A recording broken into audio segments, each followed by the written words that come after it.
Next topic देखना है Lagrange theorem.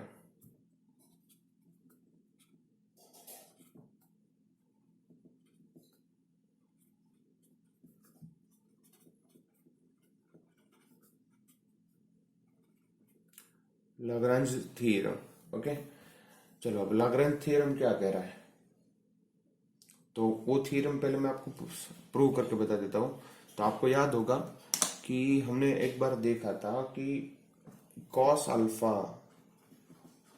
Dot product में देखा था, याद हो तो cos alpha is equal to x bar dot y bar divide by personal mod, याद है तो, and sine alpha is x bar cross y bar but ऊपर mod divide by personal mod. यहाँ पे मोड है, यहाँ पे मोड नहीं है, याद रखना। ये हमने देखा था डॉट क्रॉस प्रोडक्ट में। चलो अब लाग्रांज क्या कह रहा है, लाग्रांज को पता है और हमें भी पता है कि cos square plus sine square 1 होता है। तो उन्होंने ऐसा किया कि cos square alpha plus sine square alpha is 1, ये आइडेंटिटी लेके स्टार्ट किया।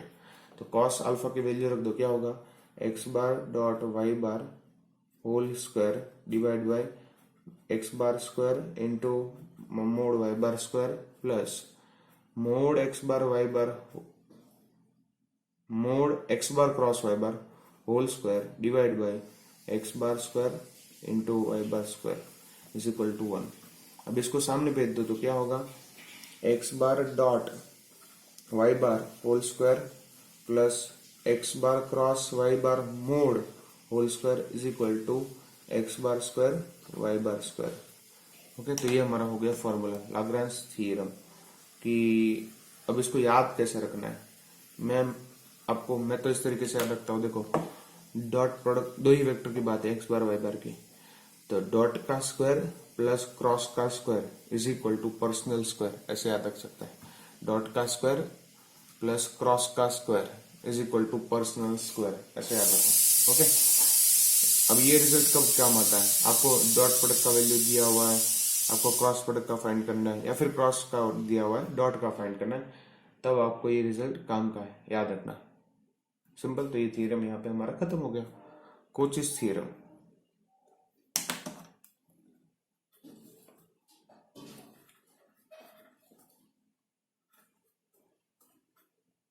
Coaches theorem.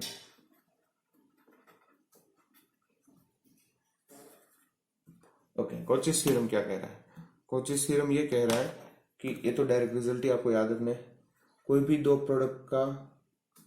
दो वेक्टर का डॉट प्रोडक्ट उसका वैल्यू उनके पर्सनल वैल्यू के मल्टीप्लिकेशन से कम होता है। ये बात समझ में आई। ओके, दूसरा कभी कभार इज इक्वल टू भी हो सकता है, याद रखना, कभी कभार इज इक्वल टू भी हो सकता है। Same way multiplication x bar plus y बार का मोड इज लेस देन और इक्वल टू दोनों का पर्सनल मोड का सम। तो याद रखना, ये कैसे याद रखना है आपको समझ में आ रहा होगा, ये ज्यादा कुछ काम का नहीं बट फिर भी याद रखना है। डॉट प्रोडक्ट का वैल्यू उनके पर्सनल वैल्यू के मल्टीप्लिकेशन से कम होता है, ऐसा याद रखो, कम ही होता है ऐसा याद रखो, इक्वल टू साइन लगा देना। और दूसरा दो वेक्टर के समेशन का मोड दोनों के मोड के समेशन से लेस देन और इक्वल टू होता है। क्लियर है। चलो, तो ये हमारा कोचिस थ्योरम खत्म हो गया। ये दो थ्योरम जो मेन थे वो यहाँ पे हमारा खत्म हो गया। अब मैं आपको लिखवा रहा हूँ नोट। अब ये नोट जो लिखवा रहा हूँ भी वो अच्छे से याद रखना, वही आपको आगे काम आएगी क्वेश्चन सॉल्व करने के लिए। और इसी पर क्वेश्चन होते हैं, याद रखना, एक एक मार्क्स के जो क्वेश्चन होते हैं इसी पे होते हैं। चलो नोट नंबर 1, फर्स्ट फॉर्मूला है पहले तो x bar plus y bar mod square. अगर ऐसा कहीं पे लिखा हुआ है x bar plus y bar mod square, तो इट विल बी, आपको पता है ना a plus b whole square का फॉर्मूला क्या होता है, सेम फॉर्मूला यहाँ पे लगाना है, mod x bar square plus 2 x bar dot y bar, ये डॉट प्रोडक्ट है याद रखना, plus mod y bar square, same way mod x bar minus y bar whole square is equal to mod x bar square minus 2 x bar dot y bar plus y bar square. तो ये तो आपको समझ में आ ही गया होगा, simple है, याद रख सकते हो। इसके आगे अगर 3 है तो क्या करना है, आपको याद होगा, x bar plus y bar plus z bar whole square. तो सेम यहाँ पे भी वही फॉर्मूला जो हमने एबीसी के अंदर देखा है, एक्स बार का स्क्वायर प्लस वाई बार का स्क्वायर प्लस जेड बार का square plus 2 x bar dot y bar plus 2 y bar dot z bar plus 2 x bar dot z bar. Simple, ये तो आपको याद रखना होगा। क्लियर है? चलो ये फॉर्मूला याद रख लेना लिख के। आगे बढ़ते हैं second note.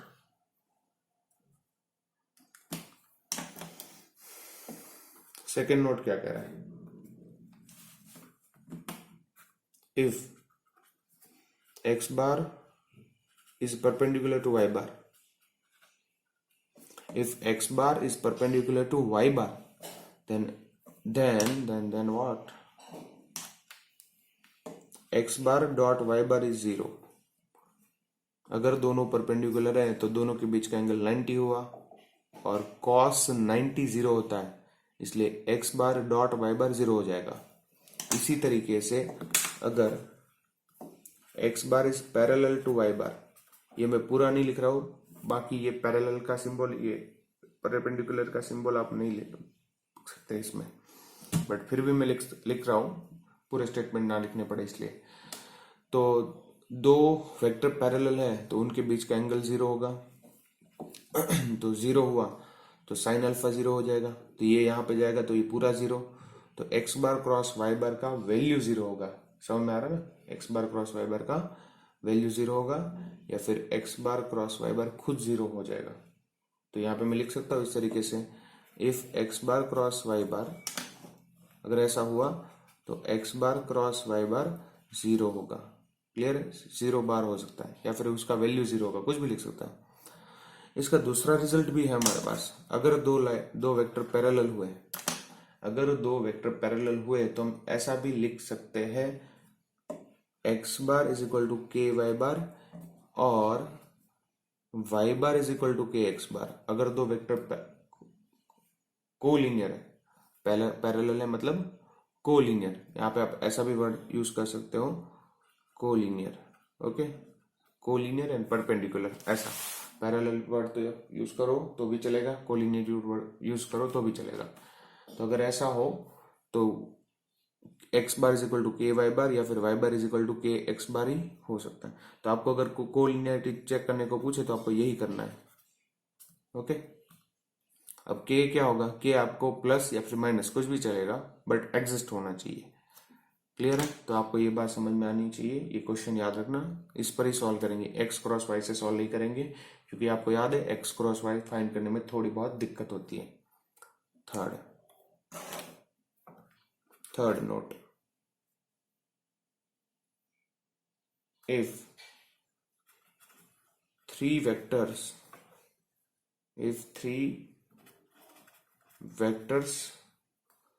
are non coplanar,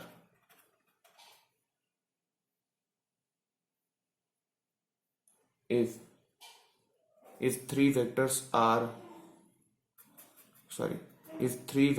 are coplanar, मतलब अगर तीन वेक्टर एक ही प्लेन में है तो, अगर तीन वेक्टर एक ही प्लेन में है तो उसके दो आउटकम है। पहला तो बहुत सिंपल है, वो आप याद रख लो directly, x bar y bar z bar is equal to 0। Simple है।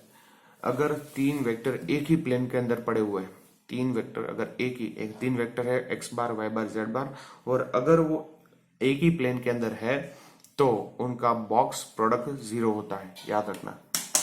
दूसरा भी एक रिजल्ट है, बट वो थोड़ा आपको समझ में नहीं आएगा, वो मैं लिख रहा हूं, ध्यान देना। अगर 3 वेक्टर कोप्लानर है तो आप कोई अल्फा बीटा गामा एग्जिस्ट करेगा सच दैट, ऐसे अल्फा बीटा गामा एग्जिस्ट करेंगे जैसे कि alpha x bar plus beta y bar plus gamma z bar is equal to 0 bar होगा, where alpha square plus beta square plus gamma square is not equal to 0। मतलब alpha beta gamma एक साथ 0 नहीं है। Clear है?